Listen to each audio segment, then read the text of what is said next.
So, we're going to be making a frag tank stand that is going to have 3 shelves and needs to take a lot of weight.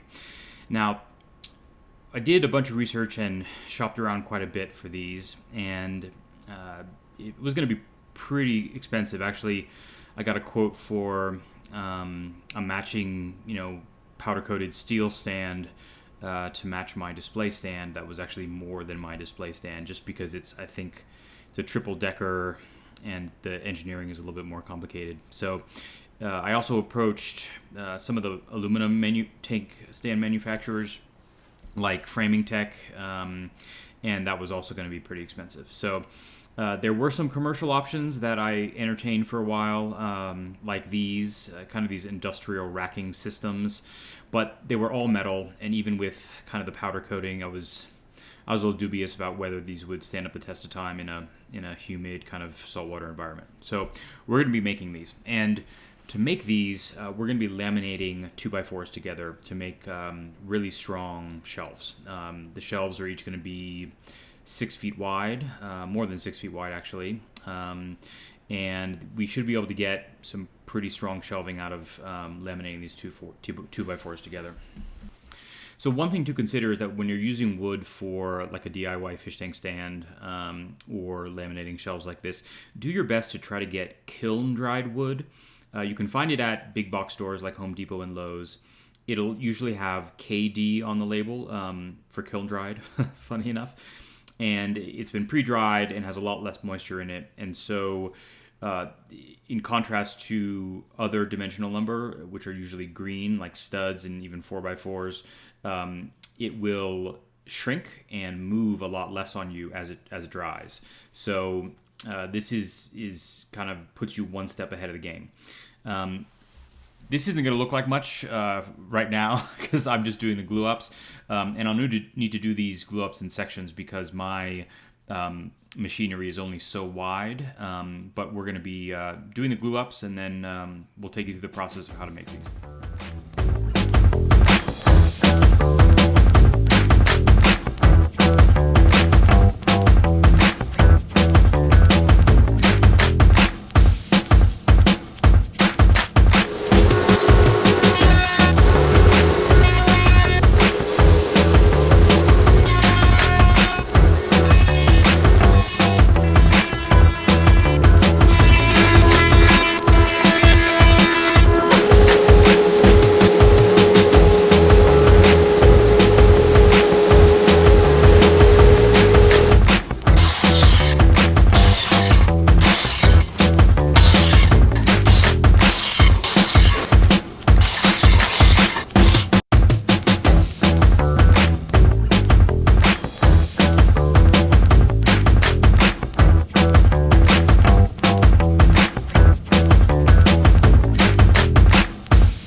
Here's the almost finished shelf. This has been planed down. It's dead flat. Has a lot of mass to it, so it should be really strong. And this has been sealed. Let's talk a little bit about wood in a fish room. So I see oftentimes a lot of people, they've got a garage fish room or a basement fish room, and they have stands out of raw wood that is not painted or sealed.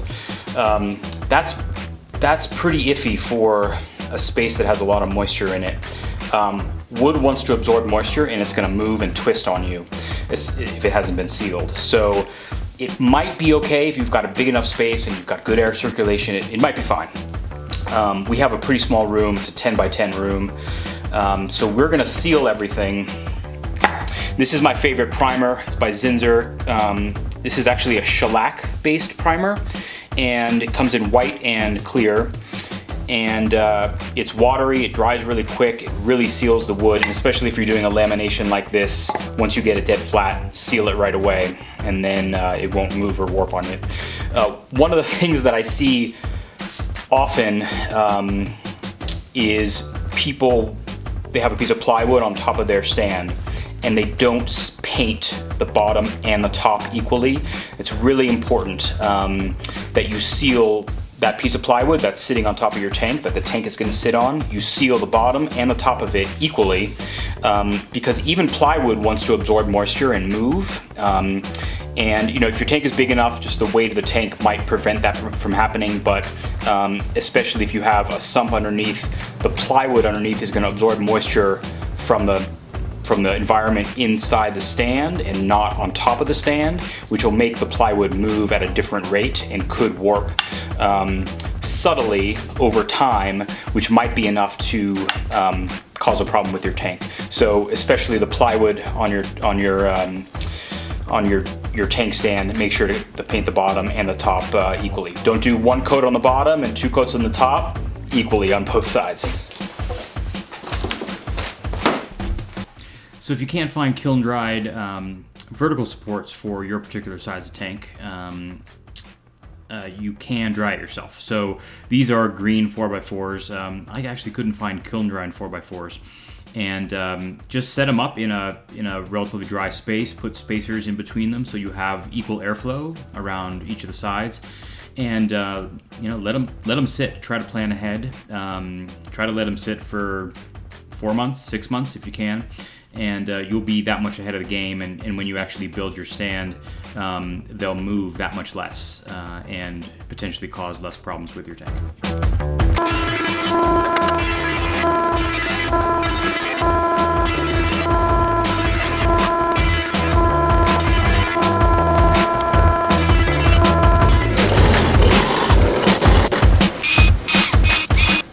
So here are the pieces of the Frag tank stand.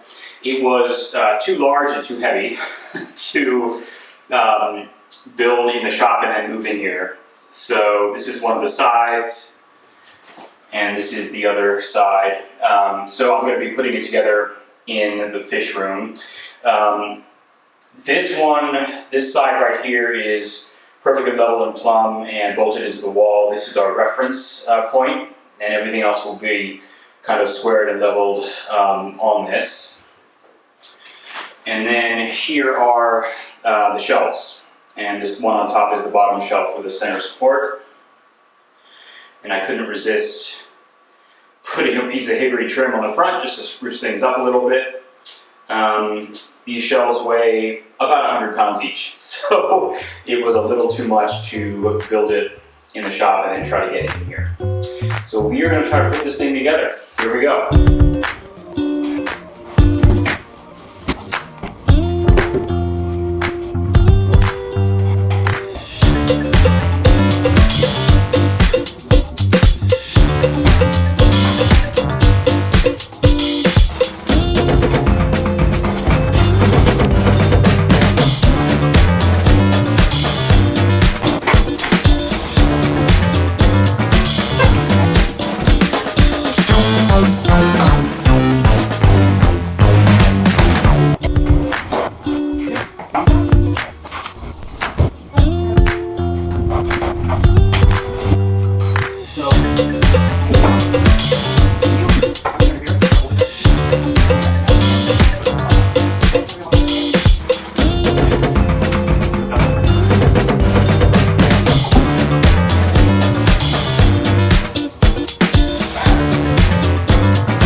So just for some added peace of mind, we're going to be adding some support brackets to the middle and then the top shelf. And these will be bolted right into the studs and then attached to the shelves. These are from the same company, Centerline brackets, that we used for the other brackets on the floating tank on the opposite wall.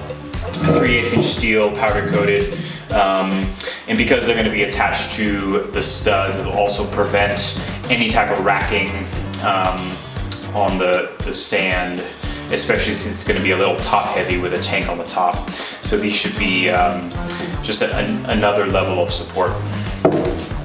So here we are, all installed with the support brackets also. Now we're gonna clad the top and cover up some of the bolts with more of that polywall and put in some molding just to, really just for water protection.